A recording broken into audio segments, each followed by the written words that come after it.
রাসূলুল্লাহ ফিলিস্তিন ফিলিস্তিন জিন্দাবাদ জিন্দাবাদ ফিলিস্তিন ফিলিস্তিন জিন্দাবাদ জিন্দাবাদ ইসরাইল নির্বাচন ফিলিস্তিন জিন্দাবাদ ইসরাইল নির্বাচন ফিলিস্তিন জিন্দাবাদ ইসরাইল নির্বাচন ফিলিস্তিন মুক্তিবাদ ইসরাইলি পণ্য বয়কট বয়কট ইসরাইলি পণ্য বয়কট বয়কট ইসরাইলি পণ্য বয়কট বয়কট ইসরাইলি পণ্য বয়কট বয়কট মঙ্গলপুর বাজার থেকে আগত اللهم صل وسلم على نبينا محمد اللهم لك الحمد ولك الشكر ولك النعم كما أثنيت على نفسك أي سمعوا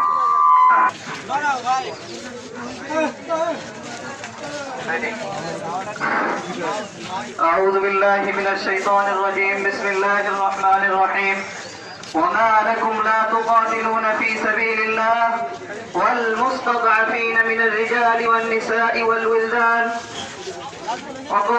صدق الله العظيم মহান রব্বুল আলামিনের দরবারে লাখো কোটি শুকরিয়া যে আল্লাহ সুবহানাহু ওয়া তাআলা আমাদেরকে উপস্থিত হওয়ার জন্য তৌফিক দান করেছেন এজন্য আমরা সকলেই শুকরিয়া আদায় করে বলি আলহামদুলিল্লাহ। যে নির্যাতিত নিপীড়িত মুসলিম জনতা যেই সকল ব্যক্তিরা মুসলমানদের ফিলিস্তিনের মুসলমানদের উপর বর্বরচিত নির্যাতন করতেছে এটা সকলেরই জানা। এর মোকাবেলার জন্য আল্লাহ সুবহানাহু ওয়া তাআলা কোরআনুল কারীমের মধ্যে বলেন ওয়ামা লাকুম তোমাদের কি হলো লা তুকাতিলুনা ফি সাবিলিল্লাহ যে তোমরা আল্লাহ সুবহানাহু ওয়া তাআলার রাস্তায় লড়াই করছো না। কাদের জন্য? আল্লাহ সুবহানাহু ওয়া তাআলা এর পরের অংশে বলেন ওয়াল মুস্তাদআফিনা মিনার রিজালি ওয়ান নিসা ওই সমস্ত লোকদের জন্য যারা ছোট ছোট শিশু যাদের উপর নির্যাতন করা হচ্ছে তাদেরকে লড়াই তোমাদের কি হলো? তোমরা কেন পিছিয়ে আছো? কেন তোমাদের কাছে এই শিক্ষা কোরআন দেয় নাই যে তোমরা শাড়ি পরে হাতে চুড়ি পরে মহিলাদের মতো ঘরে বসে থাকবা? তোমাদেরকে লড়াই করার জন্য পাঠানো হয়েছে। তোমরা কাফের মুশরিকদের সঙ্গে লড়াই করবা। আল্লাহ রাসূল সাল্লাল্লাহু আলাইহি ওয়াসাল্লাম বলেন আল মুসলিমুনা কাজাসাদিন ওয়াহিদ যে সমস্ত মুসলমানরা হলো এক দেহের ন্যায়।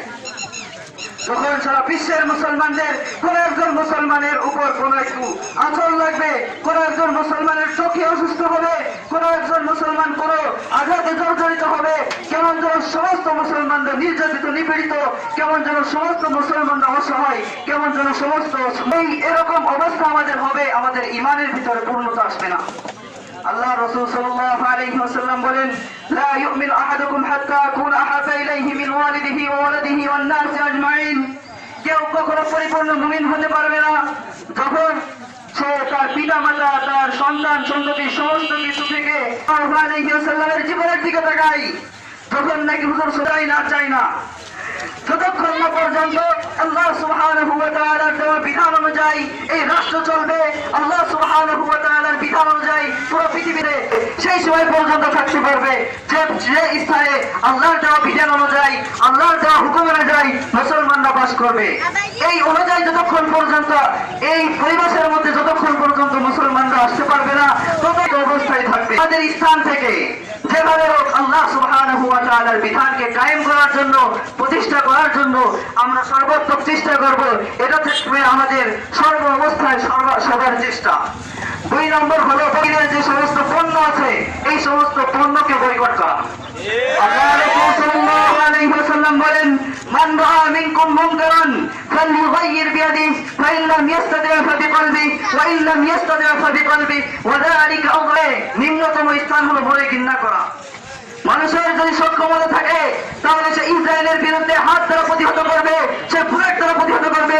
আল্লাহ কোরআনুল কারীমের মধ্যে বলে ওয়াইতুরাহুম কাফের মুশরিকদের সঙ্গে লড়াই করবে।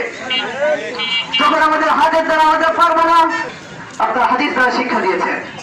2 নম্বর যদি আমরা মুখের দ্বারাও না পারি তখন আমরা অন্তরের কল্পনা করব কিভাবে এই কাফের মুশরিকদেরকে জিহাদ করা যায়, কিভাবে এই কাফের মুশরিকদের থেকে আমাদের সম্পর্ক বিচ্ছিন্ন করা যায়।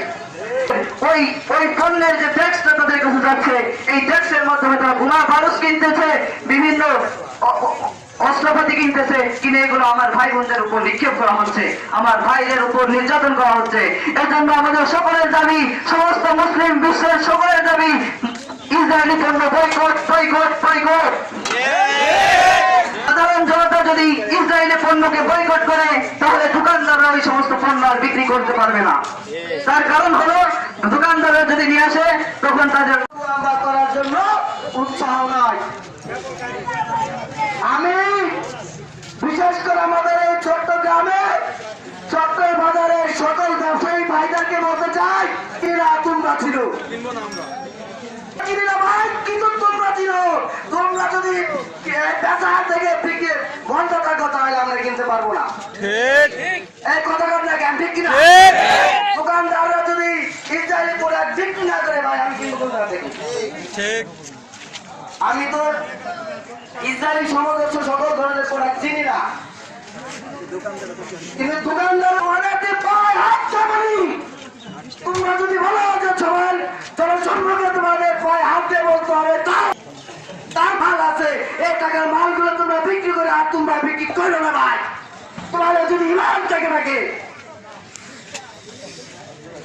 আর আমরা মুসলমান যারা আছি, তাই মুসলমানিত্ব তাহাতে যদি আমাদের ভিতরে থাকে, তাহলে আমরা অবশ্যই ওই ইসরায়েলি বিরুদ্ধে কথা বলতেই হবে, বলতেই হবে, বলতেই হবে। কথা না বললে ভাই তাহলে বোঝা যাবে তুমি কি। কথা যদি তুমি না বলো, তাহলে বোঝা যাবে ভাই তুমি কি, তোমার ভিতরে কতটুকু মুসলমানিত্ব আছে। কারণ অন্তরে যদি এখনো না লেগে থাকে, মানুষের ভিতরে আঘাত লাগে। সেই রাষ্ট্রে আমার আপনার নবী রাসূলের পাক সাল্লাল্লাহু আলাইহি ওয়াসাল্লাম মসজিদুল আকসা আমরা সবাই জানি, যেখানে সমস্ত নবী রাসূলদেরকে ইমামতি করে সেই মিরাজে গিয়েছিলেন।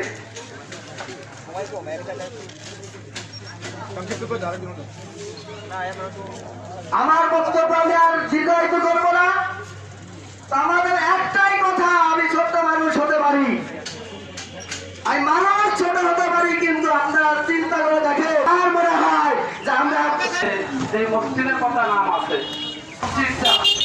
সাথে ইসরায়েলের বাহিনীরা তারা গুলি করে পাখির মতো হত্যা করতেছে।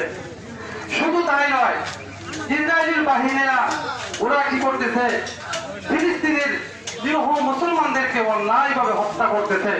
আসলে ইসরায়েল নামে কোন রাষ্ট্র ছিল না, ওরা হলো এই ফিলিস্তিনি প্রথম এক জায়গাতে তাকে তাড়িয়ে দিয়েছে। কতবার খারাপ ছিল, তোর হাত পা ধরে বললো কি যে আমাদের একটু স্থান দেন, তো কি করলো, তাদেরকে একটু স্থান দিল, ঠিক আছে তোমরা ওইখানে থাকো।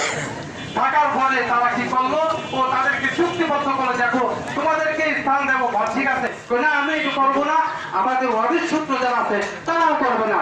এই চুক্তির পরে তাদেরকে স্থান দিল।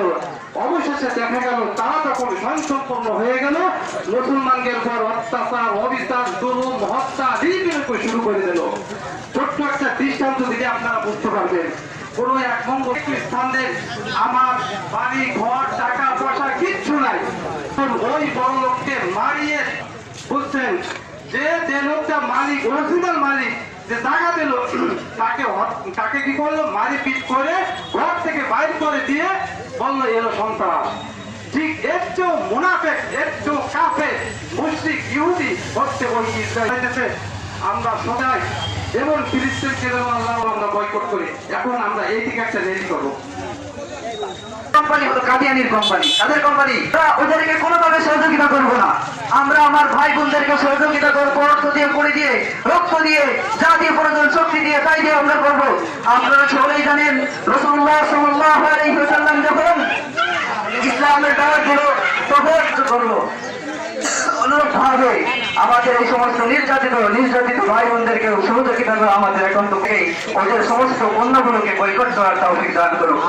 আলাইনা ইল্লাল বালাগ।